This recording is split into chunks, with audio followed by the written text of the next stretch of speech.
Coming up in just a few minutes, Night Talk with Barry Champlain, right after the news and weather. And now, back to Sidney Greenberg and your taxes and you. All right, now Richard, are you still with me? Okay, now with the cash that you have in hand from the second mortgage on the first property, you've either taken out a second mortgage or completely refinanced that property.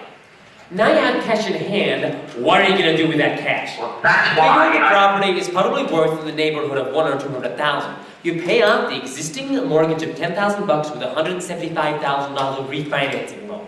Simple arithmetic leaves you with $165,000.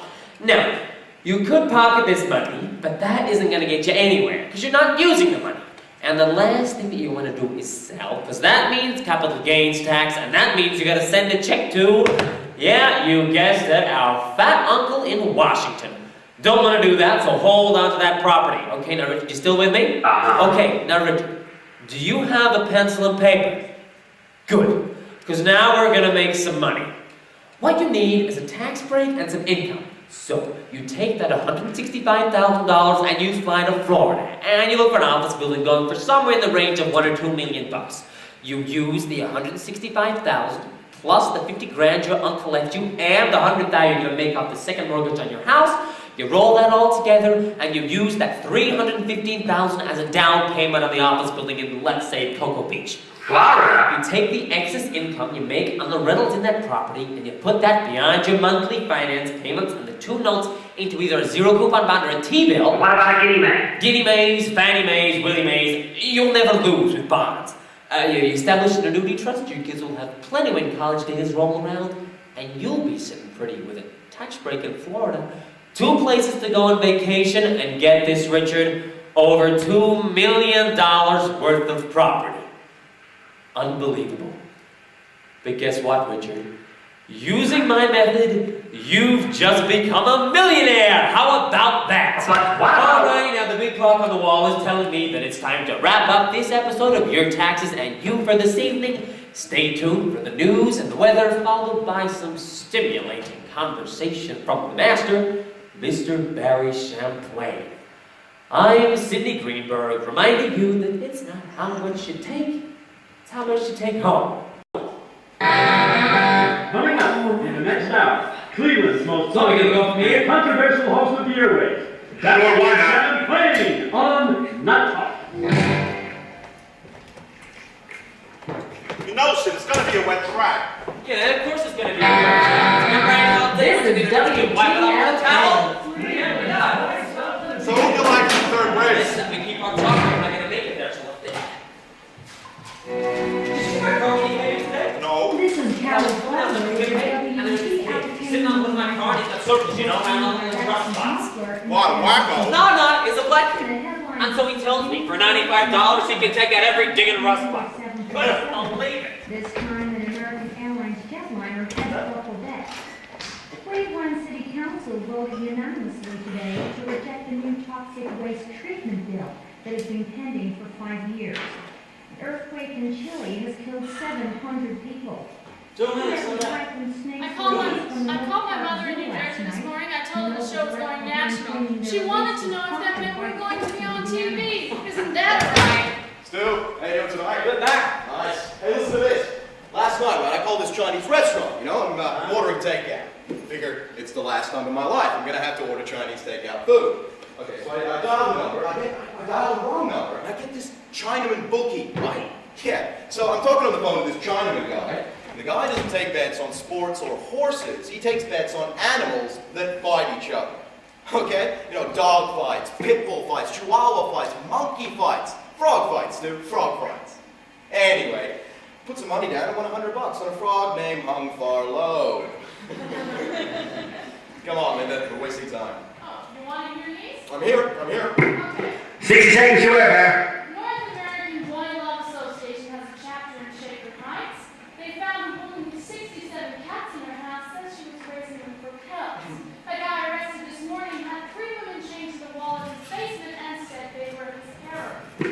30 seconds. 3 out of 4 people. Beam me up, baby, beam me up. Are you listening? Yeah, I'm listening, yeah. 3 out of 4 people say they prefer watching television over having sex with their spouse. Got a lot. A guy in San Jose, California wants to be a surrogate mother says you can do it. A report on AIDS. I don't want to talk about AIDS, okay? Oh, okay. The homeless people are living in 15. homeless people are living in an abandoned meatpacking plant in Willard. Someone used to work there before checking out. Oh, where's Willard? I don't know. Stu, you know where Willard is? Here we go. 5, 4. Dan called said he dropped by. What? Yes, he's nervous. I'll make him nervous.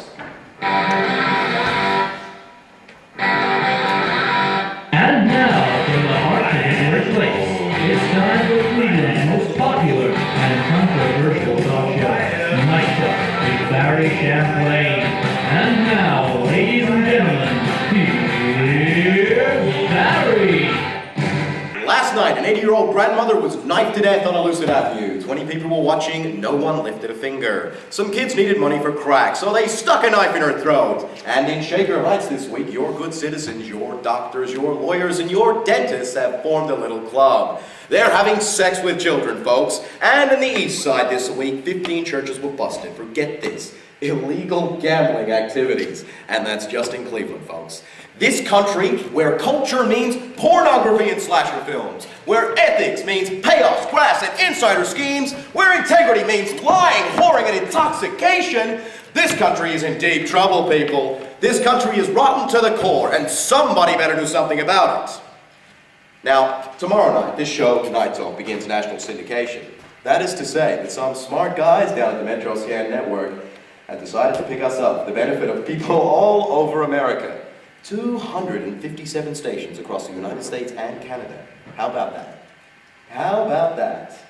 You know, some people have asked me if I'm going to soften my touch on the national show. That can't be done. That's impossible, folks. If I had to do that, I might as well quit. This country needs a loud voice. It needs somebody to shake it up, and that somebody is me. I've got a job to do, folks, and I'm going to do it.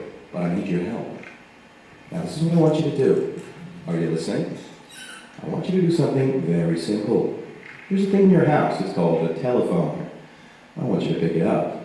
Go ahead, pick it up and hold it up to your face and dial 555-TALK and tell me what we're going to do about the mess this country is in. This show goes national tomorrow night, folks, and that means the nation is listening. You better have something to say, because I know I do, okay? All right, hold on to your radios. Let's go to our first caller, Francie. Yes, Barry?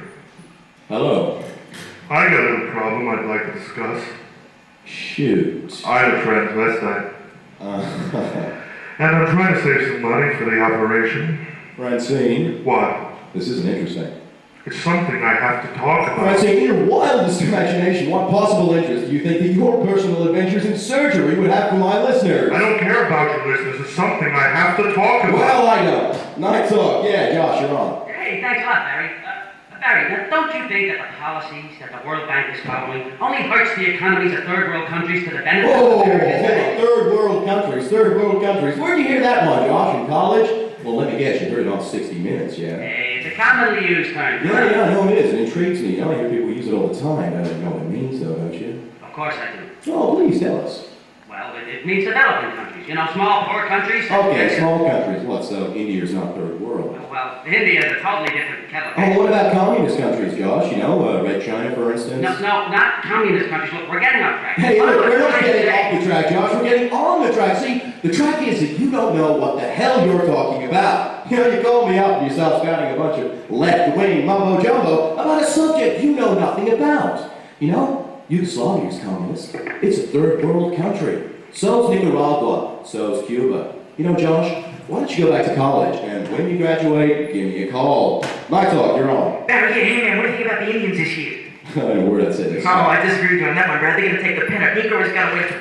Are you nuts? Nicarag's 50 years old, buddy. Well, look at you, the fucking big shot. Nico's big. They're ball. The Indians are playing this. Yeah. Okay. The Indians are going to be watching the series on the boob tube. Toronto will win the pennant, and the Astros will take the series. And on that deep note, let's break for a little commercial. This is Night Talk. Stu, can you call it on the baseball calls just for tonight, okay? That's the board looking.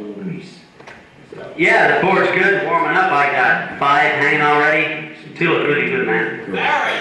Come by and say hello. We did it, Barry. What do you mean we? And you? You did. You know what it is, Barry? They can't say no to ratings. That's the key. Do what you want, but get the ratings. Then they can't say no. You become an irresistible force. Every little show kept on moving along. 30 seconds. Genius at work. I know. I'll let you get back to it. I'm gone. Make it a hot show tonight. Always is a hot show, Dan. Yeah, I know, but tonight, extra hot. We don't want to fuck this up. We got a contract for 6 months. We want it for 6 years. Oh, well, 60 years, 600 years, 6,000 years, Dan. 6 seconds. Sounds good, sounds good. Oh, and Barry, you need anything? I'll be upstairs. Ruth, you're on. You're such a good man. Hello? You're so good. You care so much. Hello, is this Ruth? Yeah, it's Ruth. This is Ruth. I was just listening to what you were saying, Barry, and you're so right. There's no more hope, Barry. There's no more love. Oh, that's not exactly what I was saying, Ruth. What I was trying to say. No, you're right, Barry. Look at the world today. Hundreds of thousands of people starving in Africa, and no one cares. That's all. They'll die. They can't stop, Barry. Who can stop the toxic waste, the terrorism, the nuclear build-up, the starvation, the assassinations? They tried to kill the Pope, Barry. You know they killed Jack Kennedy. Yeah, I think I remember reading about that somewhere, Ruth. Listen, you can't take the world's... No, Barry. Don't act naive for our sake. You know the truth because you're an educated and wise man and such a courageous man to tell it. And I'm so glad your show will finally be heard all over this country because it's time that people start to listen to someone with a level head. Especially people The like pollution's killing the trees. Animals become extinct. No more eagles, no more elephants, no more whales. Not to mention the condors, the grizzlies, the panda bears. The panda bears! What's the point? Will someone tell me that? Ruth, calm down, okay? Somehow the world will struggle on without the panda bears. Every cloud has a silver lining. Oh, that's nice of you to say, Barry. But I know you don't believe it. You say it to make yourself feel better because you're so good and kind. But Barry, we don't deserve it. We don't deserve your love. It's our own fault. It's all our own fault. Ruth, what I was saying is the point is... Thank you, Barry, for being such a good man. You're a prick in the conscience of the country. And if it weren't for you, I don't know what I'd do. You take care of yourself, sugar, and good luck with your new show. We need it now more than ever. Ruth, what I was trying to say is that I can't help but feel... Guess we've lost Ruth. No more panda bears, no more Ruth. Got her, miss. Hey, Stu, did she just call me a prick? She called you a prick, Barry? I think she called me a prick. It makes you think. What do you think? What do you say? Give me a call. I want to know. Okay, you're on. Glenn, hello. Hello, Barry? Hello. Phew, I never called before. I'm a little nervous. Oh, that's okay. Take your time. Relax. Your show is great. You're great. I used to listen to you when you were on Akron. Hey, go back to my hippie days, huh? Yeah, you were great then, too. Yeah, okay, Glenn. What's going on in your life tonight? Well, something that a woman said before about whales. Uh-huh. Well, going extinct and baby fields and everything. Ecology, yeah? Yeah, but I wanted to say something more about animals in general. People should pay more attention to animals. They should give them more respect. I have a cat, Muffin, and sometimes, I live alone, and sometimes I'll come home from work and, I'll prepare dinner and we'll have dinner together, Oh, let me get this straight. You have dinner with your cat. What, at the table with a candle? That kind of thing? No, of course not. Oh, good. She has her own plate on the floor. Oh, good. So we eat the same things, like if I have pork chops, she has pork chops. If I have a veal, she has a veal. And anyway, we spend time together. And I just think that there are so many loud, crazy people in the world. And then there's Muffin. Quiet. Not hurting anybody. Clean. Why can't people be more like that? Let me ask you something, Glenn. You and Muffin, you sound pretty intimate there. You're not into anything funny, are you? She's fixed, isn't she? Huh? Yeah, she...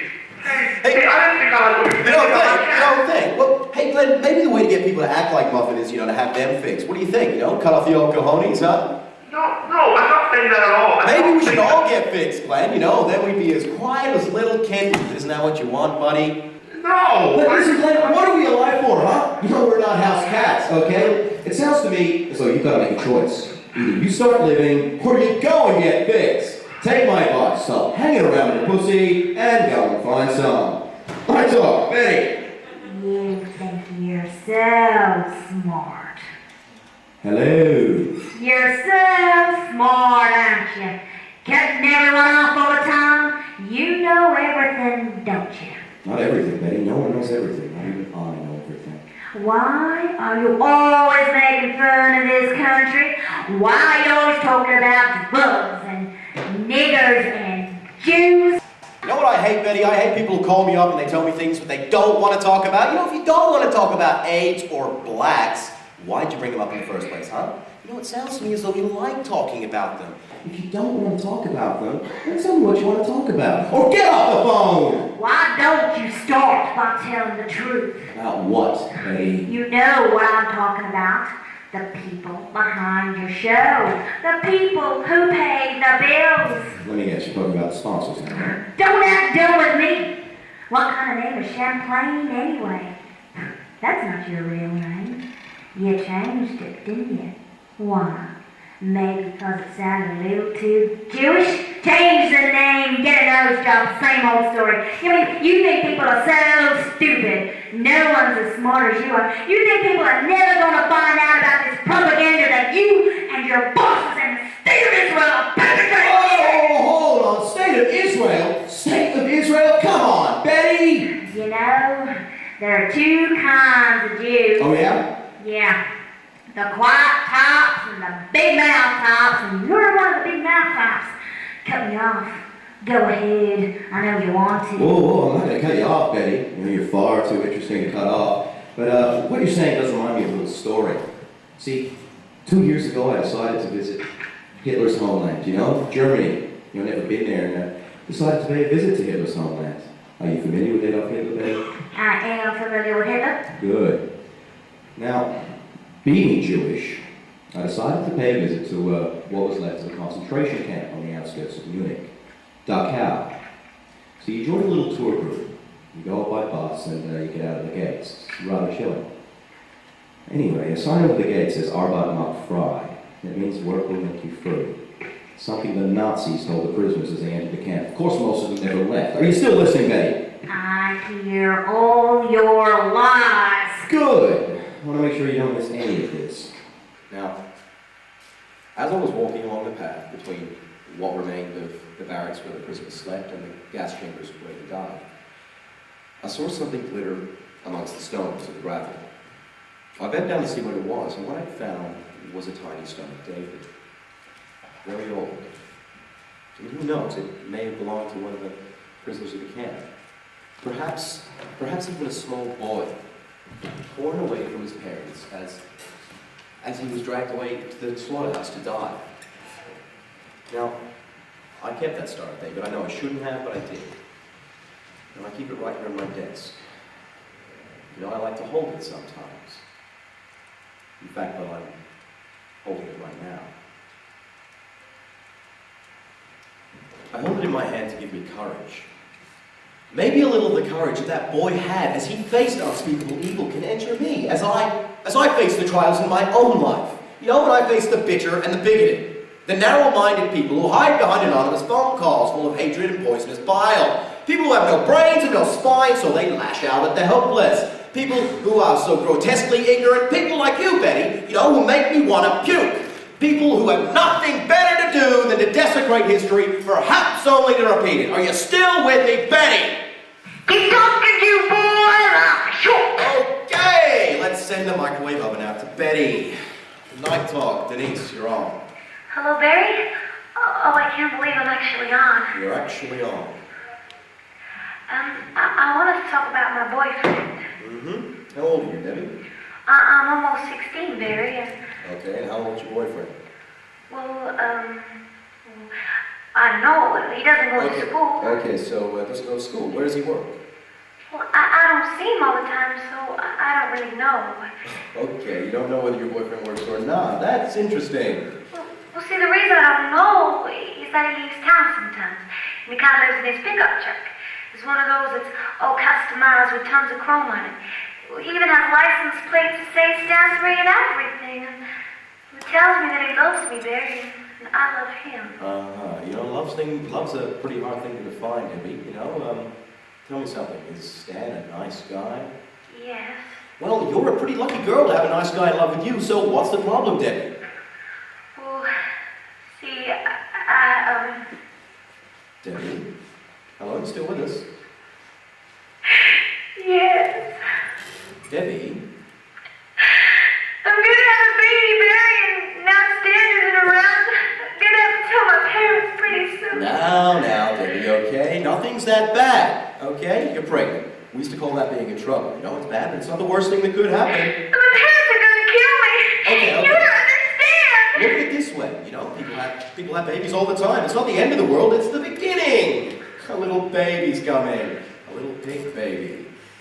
You know, things could be a lot worse. They could be a lot worse. You could be sick or you could be dying. You know, Stan could be driving around in his pickup truck and have a head-on collision and go straight through the windshield and die. Barry, I want to die. No, you don't, young lady. Yes, I do. No, you don't, young lady. Now, let's not start taking ourselves too seriously here, okay? You got yourself in a little trouble. You know, you let your animal passions get out of hand, and now the fiddler has to be paid, am I right? But Barry, he told me that... Well, it sounds to me as though you want to go blame everyone else for what you've done. Well, don't expect a shoulder to cry on you, little girl, because you didn't think about these things in the wet heat of passion. You like the feeling of love. You like the feeling of sex. You better like the feeling of being pregnant. Now, no crying, okay? Crying's just going to make the baby all upset, okay? All right, Debbie, now let me ask you something. Is the baby kicking? No, of course not. I just found out. What? I just barely found out. Well, gee, the way you're going on there, it sounds as though you're in labor. Come on, snap out of it, okay? Now, Debbie, can I ask you a serious question, though? What? Do you understand what you've done? I wish I wasn't pregnant and I could go to school. Okay. But are you genuinely sorry for what you've done? Huh? Are you sorry for what you did to Stan? Stan? But Stan did it to me. No, you're not listening to me, Debbie. Now, listen to me, Debbie, okay? Are you listening? Yeah. It takes two to tango.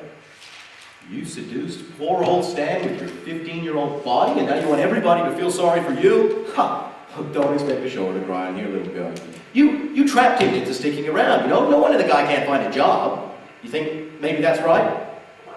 I don't know. Well, then you have to deal with the consequences, Debbie. Well, so, then what should I do? Do you know where Stan is? No, I don't know where Okay. Spare me the crying, okay? No more crying. Now, listen, Debbie, this is what we're going to do. We're going to find Stan for you. Somebody out there knows where Stan is, and they're going to call us here at the station, okay? You leave your number with Stu, and we'll call you back when we find something out. Don't you worry, we will. Okay, and now this is to everybody out there, anyone who knows where Stan is, you know, the guy who lives in his pickup, you know, the one with all the chrome and the vanity plates that say Stan 3. Don't call the cops. Give us a call here at 555-TALK because we've got a little girl here who's looking for her daddy. Okay, Debbie? Yeah, I guess. You're not going to do anything crazy, are you? No. Good. So stay away from the stuff under the sink, drink lots of milk, and we'll be back in a little while. A little girl with a problem, but here on Night Talk, every problem has a solution, and that's what we're here for. Got to break for a little station ID, but we'll be back with more Night Talk.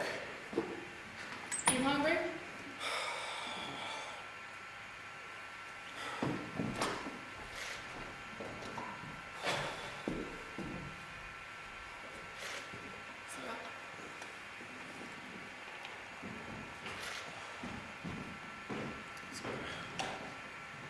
Hey, Barry. That guy talking about the old days in Akron reminds me of that night the truck driver called who got stuck in his bathtub. Linda, this guy must have weighed about 450 pounds, stuck in the tub. And what does Barry do? Now, the guy doesn't want a rescue squad. So, Barry calls up this massage parlor, has him send over 3 hookers and a locksmith. And while these 3 bimbos just base this guy in joy jail, you got this locksmith trying to pry him out with a crowbar. Great sound effects. The guy just popped when he came out. Like a cork. Yeah. Linda, you should have been there. I'll get you settled. 400 pounds, Stu. You know one weighs 400 pounds. This guy did, man. 10 seconds. That was in Akron? Spring 81. Akron's ancient history, Stu. This is Cleveland.